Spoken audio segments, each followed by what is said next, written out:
Yamhill County is known for its fine wine, but it could also be known for its fine art.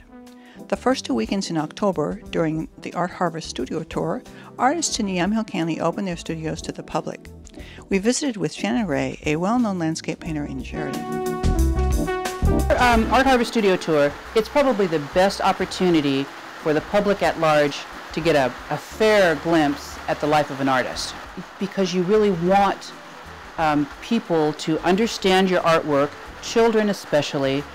You want to share that joy, that creative joy. You know, I don't know a time when I didn't paint. Well, I can tell you my formal training. I started my studies in California. I was going to be an architect.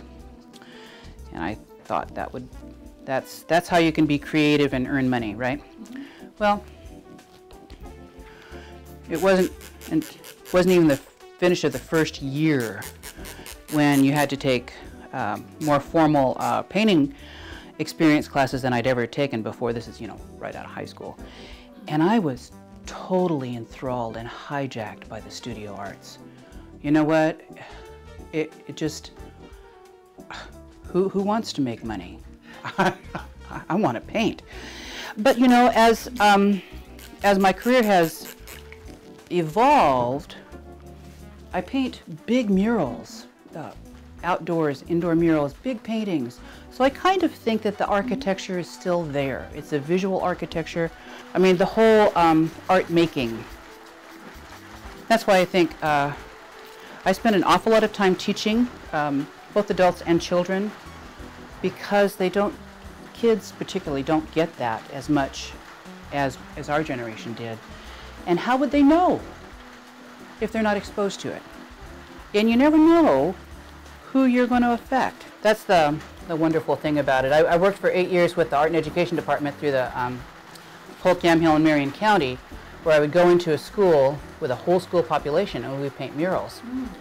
And I learned so much from eager little third graders about the joy of paint. I mean, this is something they totally understand.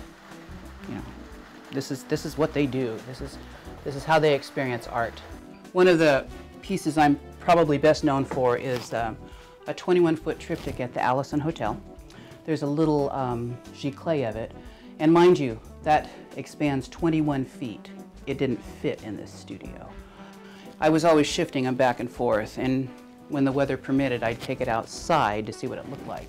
This happens to depict quite a bit of what I wanted in the painting. So this is the raw material from the Coast Range to Mount Hood. From this, I painted a series of little tiny watercolor sketches to study specific things that I wanted in the painting. I don't want my paintings to be a duplication of the photograph. So this spot right here I thought very intriguing, but I'm not going to rely on the photograph. If I take the time to paint it and make some notes on the back, it will fix in my mind what I liked about this spot. And then later on, the photograph will serve as a reminder. But the fact that you actually look at something long enough to make decisions and paint it right there on site, I think gives the painting a little more validity. Here is the maquette for the big painting. It's a translation through 3 or 4 different types of media. And I am not going to rely on the photograph. I want to rely on my own interpretations of the scene. There was a point, yes, that I showed them the watercolor sketch, but they pretty much gave me a creative license, except for the palette. And the palette was dictated by the designer because of the whole scope of the hotel. And you know, I don't mind working in a palette. It gives me, there's a challenge there. This painting, if you look at it, there was to be very little blue, or none. Now, as a landscape painter, blue and cool colors create space, and warm colors warm colors proceed, cool colors recede. And engineering a big painting is just that, it's engineering. And if you're going to go at it willy-nilly, you're going to make an abstract, and that's great. But to really translate something and make it an enduring work of art, I think a lot of engineering is imperative. This is how I create a painting. And there's specific steps. Again, it's back to the engineering, almost like an architect, to build a painting. And I found myself needed to be reminded of where I am in the process. The underpainting, here. Then I'm going to atmospheric underpaint. That's when you're going to hang it up on the wall and you're going to let the colors be cools recede, warms proceed, still in the underpainting. And here you're going to do, create the perspective with color and texture, and you're going to keep a warm and cool balance. And then I'll lay on my darks. Think Elvis on velvet. I tell my students that. They get it. Because, you know, you got a velvet painting, you got those darks. You lay the lights on there, and so you're letting the underpainting speak. So, and at the same time, you want to balance the cool and the warm, and the color in the mid-lights. And a lot of you don't want to rush the finish. The finish is in the beginning. It was told me by a wonderful artist that I took watercolor classes from. And so I have this list, 6 basic steps, to remind myself where I am in the process. I'll be very honest. You learn better when you teach. You learn better when you teach. And if you really want to get it solid in your own mind about what you're doing, the best way to do that is to translate it enough times and teach someone else to do it. Okay, that's the selfish reason.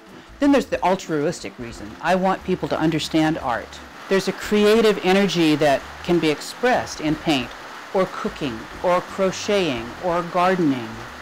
Any of those endeavors, it's good for the human soul. I'm very interested in the images on an architectural applied surface, tile murals, things like that. And to the point where, again, it's that engineering challenge, I can go back, okay, the client wants a mural of a vineyard in their dining room, and the proportions are this and this, and their colors are this and this. Well, if you go back all the way to creating an original painting with that end product in mind, that's just another set of mind games. And I think with the digital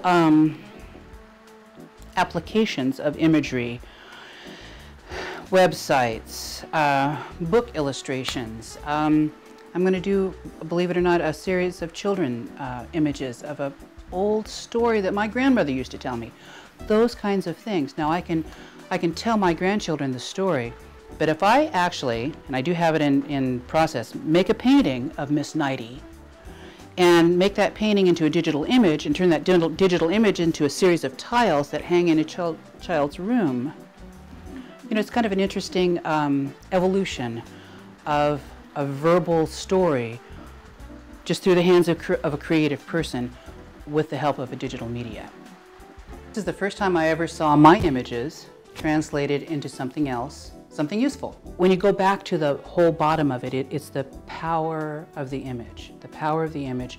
You got a good image, you can translate it into different products that people can live with in their life. I think we are probably more involved with art in our whole general life more than anyone realizes, and there's no reason to be elitist about it. I want to bring art to everybody. One thing that I think visitors on the Art Harvest Tour might be learning, it's not an individual activity. It takes a family. It takes a partner or several partners. Gary's barbecued ribs are famous on the Art Harvest Tour, sometimes more famous than my paintings. But I think that goes to illustrate the fact that artists really can't live or operate their lives in a vacuum.